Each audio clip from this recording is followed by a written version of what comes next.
হায় আফসোস যে দুনিয়ার জন্য আপনি আপনার জীবনকে কোরবানি করে দিয়েছিলেন, সেই দুনিয়ার কোনো কিছুই আজ আপনার কাজে আসছে না। আপনাকে আপনার বাড়ির সামনে সুন্দর বাগানের কবর দেওয়া হয়নি, কারণ বাড়ির সামনের দামি জায়গাটায় আপনাকে কবর দিয়ে এই জায়গাটা তারা নষ্ট করতে চায় না। আপনাকে কবর দেওয়া হয়েছে কোথায়? সেই গোরস্থানে যেখানে সকল মানুষকেই কবর দেওয়া হয়। আজকে ওই দরিদ্র ব্যক্তির সাথে আপনার কোনো পার্থক্য নেই।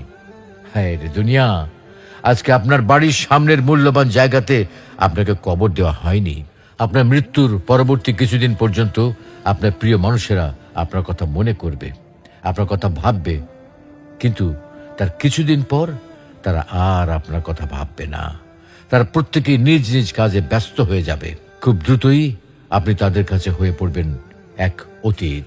আপনি আপনার প্রিয়জনদের জন্য অর্থ উপার্জন করতে গিয়ে আপনার নিজের কথা ভুলে গিয়েছিলেন, আপনি আখিরাতের কথা ভুলে গিয়েছিলেন।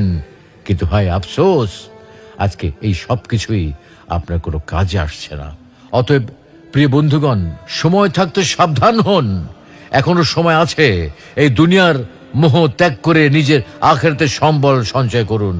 আপনার আখিরাতের পাথেও এখনই গুছিয়ে নিন, কারণ আপনার সম্পদ থেকে যদি আপনি নিজেই দান করতে না পারেন, তাহলে আপনার মৃত্যুর পর আপনার সন্তান সন্ততিগণ কেউ কিন্তু আপনার জন্য কিছুই করবে না।